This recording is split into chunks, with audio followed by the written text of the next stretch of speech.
Bonjour à tous, ici Marina, je viens vous faire un feuilletage très rapide du premier tome Mémoire de Marie-Antoinette, tome 1 Versailles, par les éditions Glénat, dessiné et rédigé par Simsolo et Python. Alors je ne vais pas vous montrer toute la BD, parce que je ne pense pas que ce soit autorisé au niveau droit d'auteur, mais je tenais quand même à vous parler de la BD en elle-même, qui est sortie en 2017, si je ne me trompe pas. Et cette BD est extrêmement bien faite.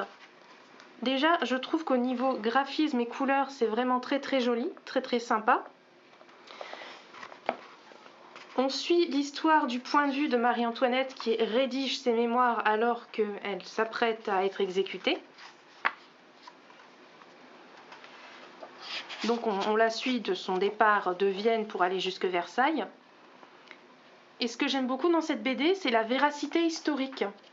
Ils ont vraiment mis un point d'honneur à faire quelque chose d'historiquement vrai. Je pense notamment, alors je ne pourrais pas vous montrer ce passage-là parce que c'est bien plus tard, mais ils évoquent par exemple les fausses couches de Marie-Antoinette. C'est une chose dont on ne parle pas souvent, dans les Oscars en tout cas ce n'est jamais mentionné, à part si vous parlez de la fausse grossesse que Marie-Antoinette s'est inventée à cause de la pression de Madame de Polignac. Pareil, encore une fois, vous voyez ici Marie-Antoinette qui est alitée pendant son voyage jusque Versailles. C'est vraiment arrivé, les conditions de voyage n'étaient pas terribles et elle a pris froid, par exemple.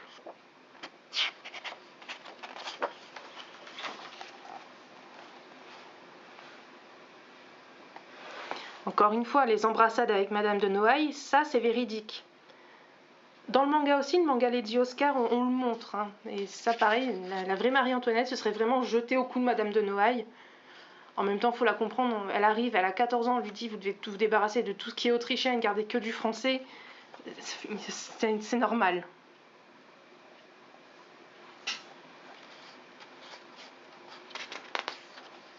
Vous voyez ici, vous n'allez peut-être pas bien le lire.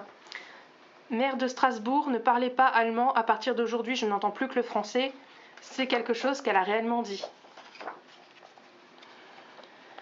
Donc voilà, c'est une BD qui est vraiment très bien faite, qui est très jolie. Et si jamais vous voulez en apprendre plus sur Marie-Antoinette, mais sans ouvrir de biographie, parce que je peux comprendre que, on va dire, les bouquins, on va dire, classiques, les biographies, les romans, ou ce genre de choses, ce n'est pas forcément la tasse de thé de tout le monde, ça se comprend. Donc si vous voulez en apprendre plus sur Marie-Antoinette, tout en lisant une BD et en passant un bon moment, je vous recommande Mémoire de Marie-Antoinette, tome 1, Versailles. Sachez également qu'il y a un tome 2, La Révolution, qui est sorti peut-être un an après.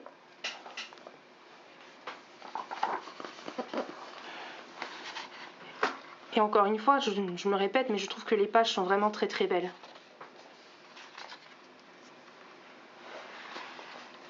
Voilà.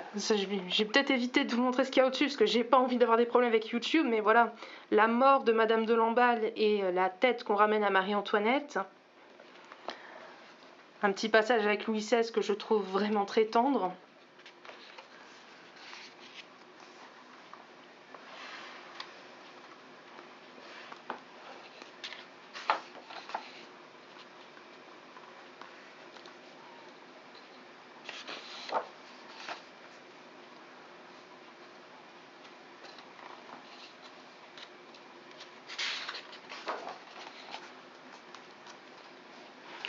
Qu'on arrête Monsieur le Cardinal de Rohan.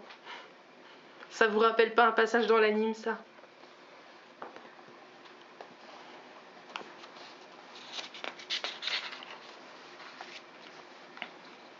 Voilà, je vous en montre pas plus. En tout cas, voilà, une série en 2 tomes qui est extrêmement bien faite. Donc si jamais cela vous intéresse, n'hésitez pas à aller chez votre libraire. Et si vous ne la trouvez pas chez votre libraire à ce moment-là, essayez de vous tourner vers d'autres sources. Ou demandez-la à Papa Noël, ça peut faire un très beau cadeau sous le sapin. Je vous dis à bientôt. Bon dimanche!